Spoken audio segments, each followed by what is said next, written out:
You quite literally open the film with, I think women can do anything. And it is that sort of whatever, you can do whatever you put your mind to it. And I think Elisabeth Banks did such a great job of really communicating that in this film. And just, I mean, we're doing some awesome stuff. Yeah. So, absolutely. and we're doing it. Like, we're actually doing it. I'm hacking into computers and, you know, coding. I learned how to code just for this movie, actually. I went to MIT for a few months just to get the vibe, On this movie, you're a co-writer, you're a director, you're actress, and you're a producer. So I was wondering, were you paid 4 times? I was.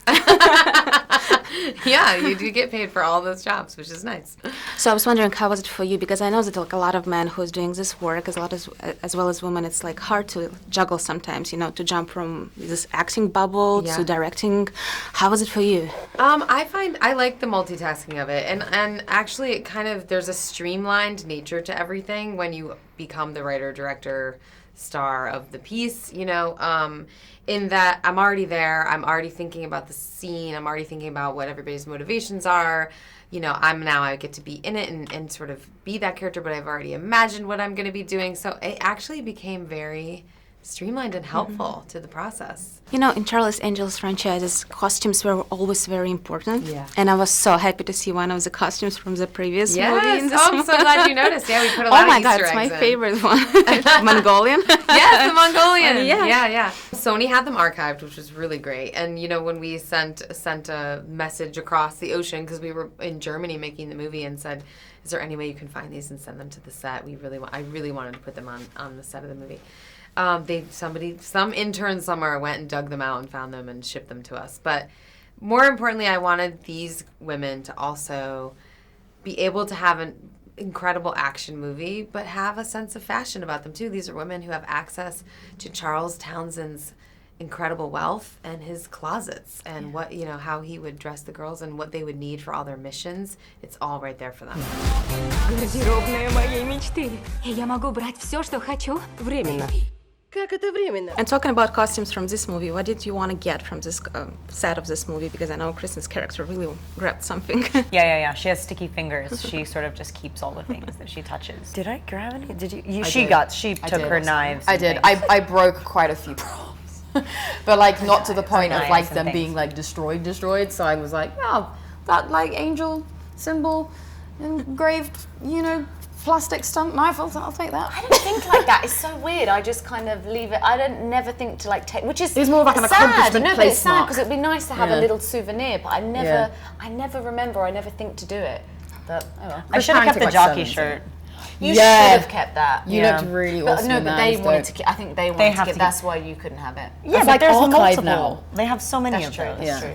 Can you talk a little bit about your training? Boxing, shooting, horse riding? I respect them. I love them. I think they're gorgeous, majestic animals. I want to feed them carrots and apples and peppermints, and I want to hang out and pet their noses all day and like nuzzle up. I don't want to get on top of one of them. They're like top-heavy, precarious. It's very sad to tell them what to do. They don't listen to me. Terrified.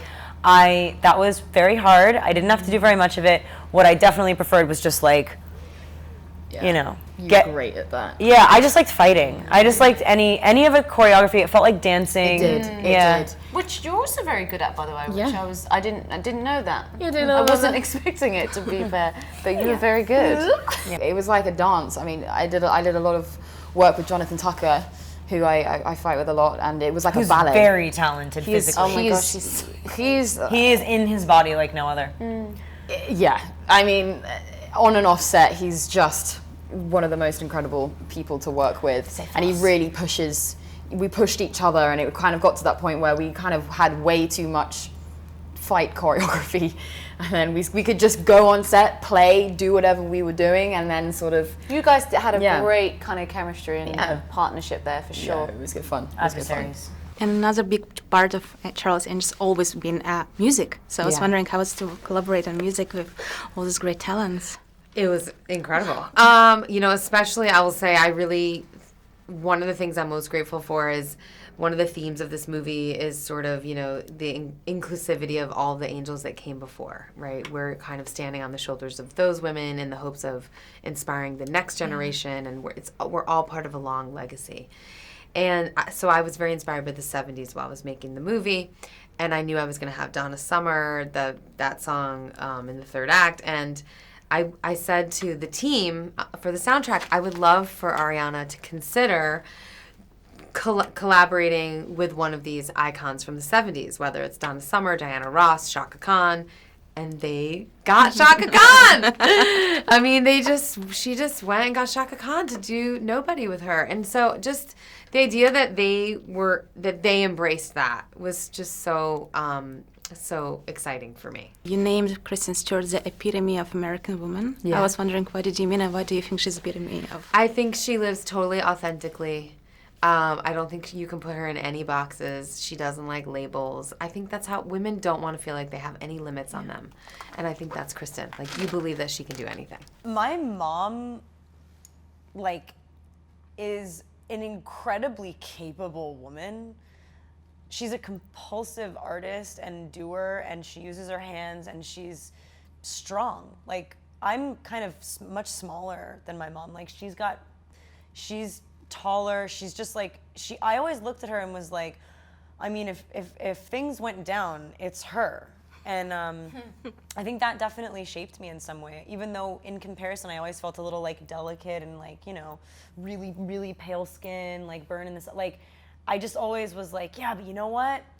We can do it. Ангелы, пора приступать.